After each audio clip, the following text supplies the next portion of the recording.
एक अमीर औरत मनोचिकित्सक के पास गई और बोली, डॉक्टर साहब, मेरे जीवन से खुशियां चली गई है। क्या आप मेरी खुशियां ढूंढने में मदद करेंगे?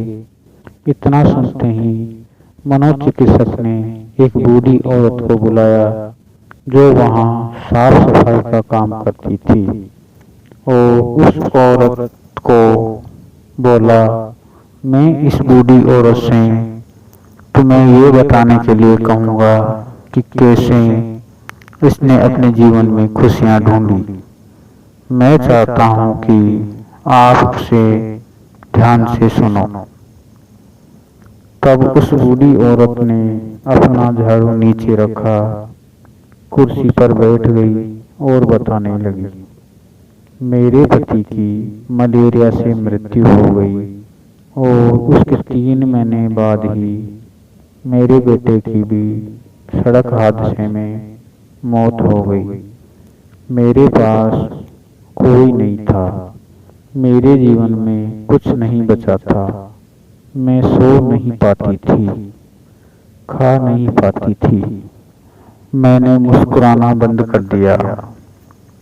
मैं स्वयं के जीवन को समाप्त करने की तरकीबें सोचने लगी। तब एक दिन एक छोटा सा बिल्ली का बच्चा मेरे पीछे लग गया।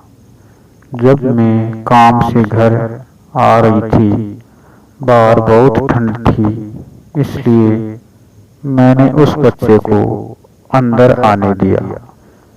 उस बिल्ली के बच्चे के लिए थोड़े से दूध का इंतजाम किया और वह सारी प्लेट सफा चट कर गया। फिर वह मेरे पैरों से लिपट गया और चाटने लगा। उस दिन कई महीने बाद मैं मुस्कुराई।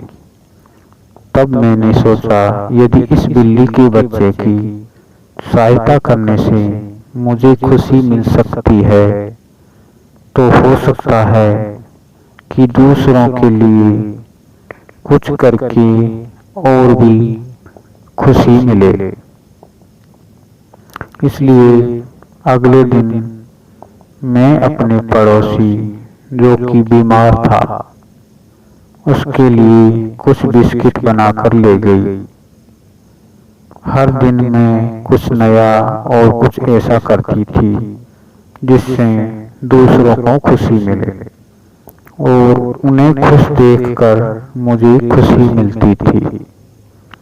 आज मैंने दूसरों को खुशी देकर खुशियां ढूंढी है।